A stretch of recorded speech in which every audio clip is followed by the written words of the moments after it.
Hey guys, Mr. Google the Countdown God's here with my signature cap, and I'm here to do a review for Sorcerer's Apprentice. And this month's been pretty bad, but you'll be surprised by this review.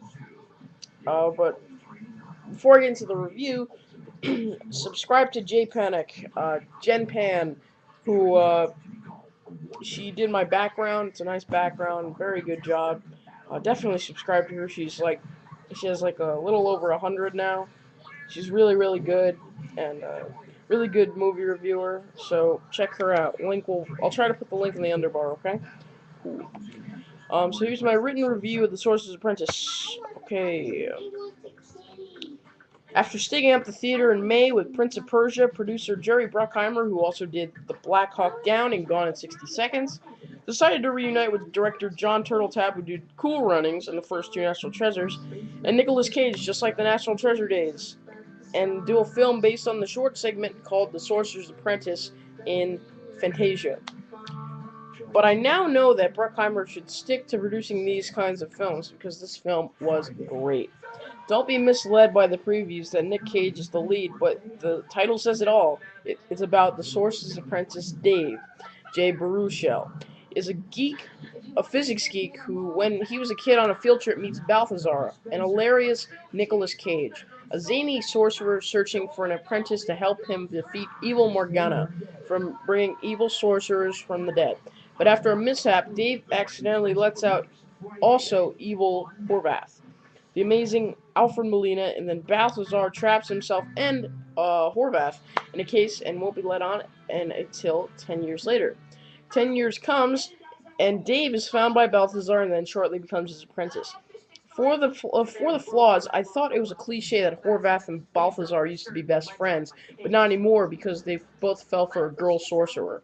And yes, it is at times predictable, but not as much as you would expect. For the pros, uh, the visuals were astounding and very creative. For example, Turtletop pays homage to the short segment and makes objects move to clean up a mess. Another example is when Dave and Balthazar go into a mirror and everything is backwards. And one more example is when Dave plays music with his coils he set up himself, which is probably the best scene in the movie.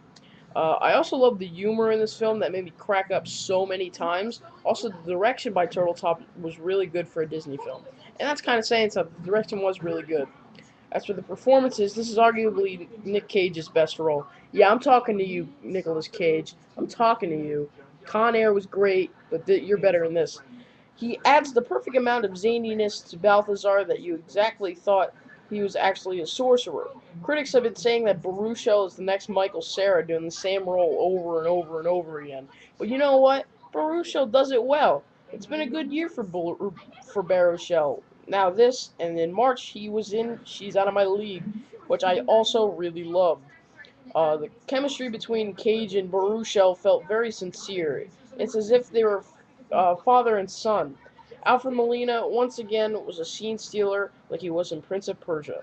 The saving grace of that film. Actress Teresa Palmer, who was in Bedtime Stories, also had a good chemistry with Baruchel as his love interest. And she looks a lot like Amber Heard, but a way better actress than Amber Heard, let me tell you. I'm talking to you, Lisa Like Critic 75. Yeah. You know, me and him was talking about Amber Heard. I remember that. That was funny. Also, Toby Kebbell as Horvath's apprentice was a jerk, and he was barely in it, so I'm happy. And besides, he was the douchebag brother in Prince of Persia, so what would you expect? If you want to see a great summer action family comedy that will make the grown-ups laugh, this is a must-see. Felt like it to me. 9 out of 10. One of the best of the year, one of the best of the summer. One of the very best of the summer, 9 out of 10. And stay after the end credits because there's a scene that will leave it open for a sequel, and I hope this franchise keeps coming and coming because I like it. Very good franchise. Subscribe to J Panic and also subscribe to Least Like Critic 75.